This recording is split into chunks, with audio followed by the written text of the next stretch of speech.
Assalamualaikum warahmatullahi wabarakatuh.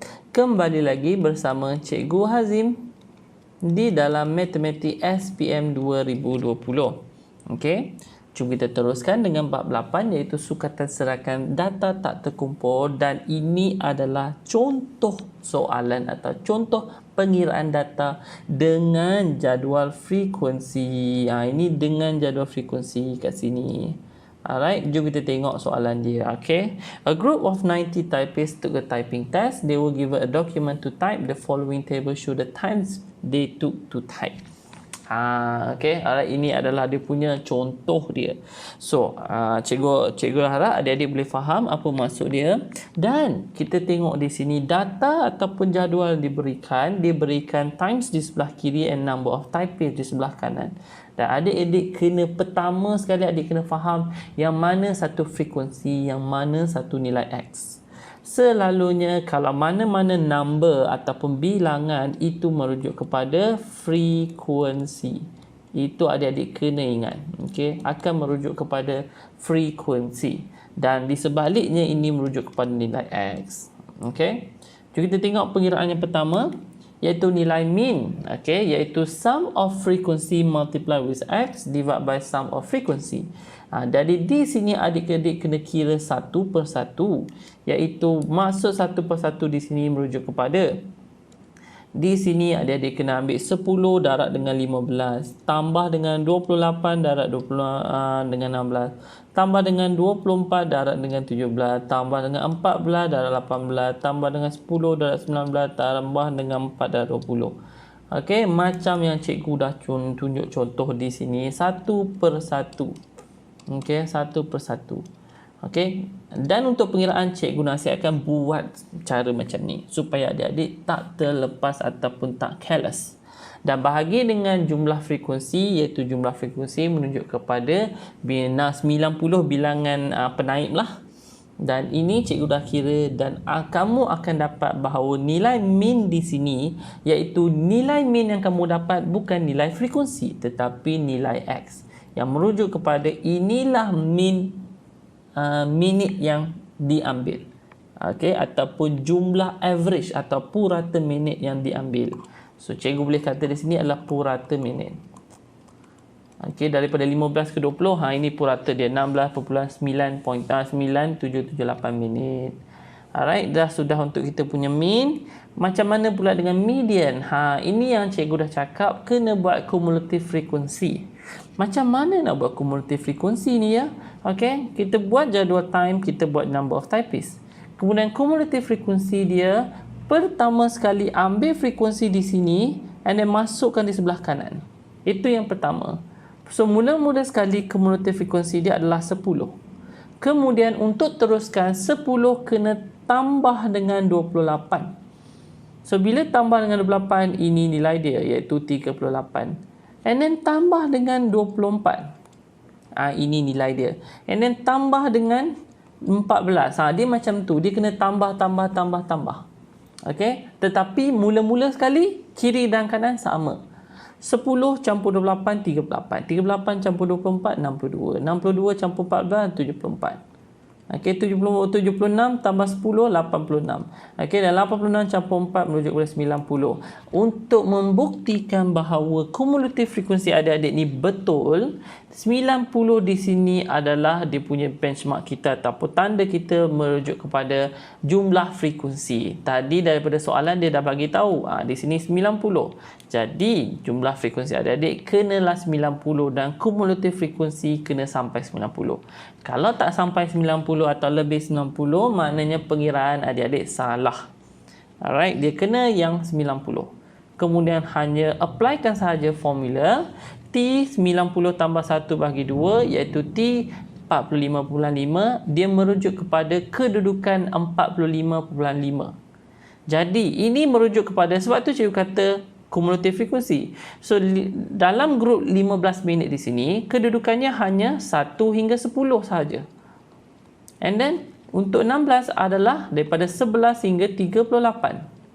And then daripada sini 39 hingga 62. Jadi 45 tergolong di dalam kedudukan ini dan digolong di dalam minit ke-17.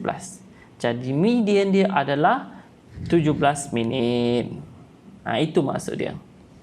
Alright.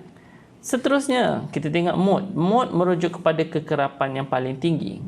Mana kekerapan paling tinggi? Number of typists 28 orang paling tinggi, bermaksud time yang diambil adalah 16 minit. Jadi mode dia 16 minit. Kemudian julat, macam cikgu dah cakap. Macam cikgu dah cakap, nilai maksimum tolak nilai minimum, iaitu 20 minit tolak 15 minit. Senang saja, kita ambil minit dia, bukan frekuensi. Okey. Julat antara kuartal. Ini pun sama juga. Kita kena buat pengiraan sebegini, iaitu 3T90 tambah 1, dan cikgu cakap kuartal ketiga merujuk kepada kedudukan 3/4 data dan kuartal pertama merujuk 1/4. Jadi buat macam ni, 90 tambah 1 and then darab dengan 3/4. Okey, darab dengan 3/4. Kemudian di sini pun sama, darab dengan 1/4. Jadi di sini merujuk kepada 68.25 and then di sini 22.75. Okey, kedudukan dia. So, apa kedudukan dia? Juga kita refer to cumulative frequency. Yang mana tadi? Okey, dia kata 68.25. So, di sini adalah merujuk kepada daripada 63 hingga 76. Jadi, 68 tergolong di dalam grup ini. Okey, 68 tergolong di grup ini. 68. So, bila 68 tergolong dalam grup ini, bermaksud ini adalah third quartile. Sama juga tadi, T22.75, kedudukan yang 22.75, kat mana 22.75 merujuk di dalam grup ini merujuk pada 22.75. Okey, dan dia merujuk pada grup 16 minit dan ini adalah Q1. Untuk interquartile range ataupun julat antara kuartal, hanya ambil 18 tolak 16, iaitu nilai dia 2 minit sahaja. Jadi cikgu cakap yang ni kena banyak bermain dengan cumulative frequency. Okey, jom seterusnya untuk variance. Untuk variance ni dah banyak lagi lah. Okey, variance ni akan kena tambah kolom banyak sikit lah. Iaitu untuk variant, adik-adik kena tambahkan untuk kolom X square di sini, kena tambah. Dan ini pun sama, kena tambah F darab dengan X square. Ini pun kena tambah. Maksud tambah di sini, adik-adik kena buat kolom yang baru. Apa maksud X square di sini? X square merujuk kepada minit-minit yang kamu ada tadi.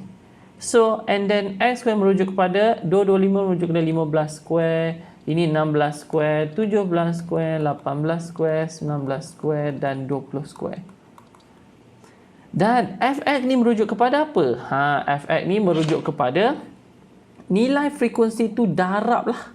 Okay, nilai frekuensi tu darab, iaitu 10 darab dengan 225. 28 darab dengan 256. 24 darab dengan 289. Sini dan bila darab and then masukkan nilai di sebelah kanan. Dan apabila masuk je nilai sebelah kanan and then jumlahkan dia dekat last sekali kat bawah.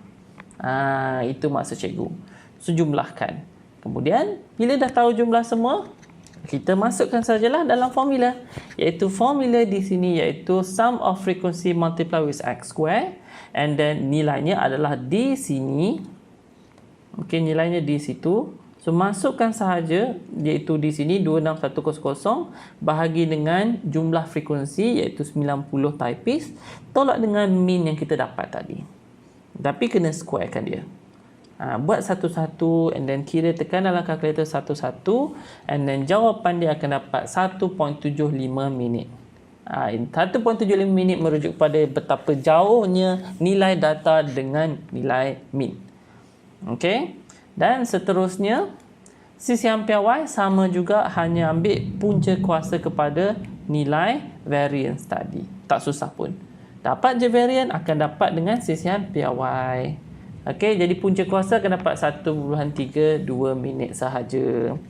Jadi cikgu dah tunjukkan contoh untuk video ini, untuk data tak terkumpul dengan jadual frekuensi. Kalau tak faham, tak apa, boleh ulang-ulang balik. Tetapi kalau still tak faham, boleh tinggalkan komen di bawah dan sila tekan like, share dan subscribe untuk video-video yang seterusnya, untuk bab-bab yang seterusnya. Kalau ada apa-apa masalah, ada cikgu dah tinggalkan link Telegram di bawah untuk pertanyaan yang lebih lanjut. Jadi sampai situ saja untuk video cikgu. Kita jumpa lagi. Bye-bye.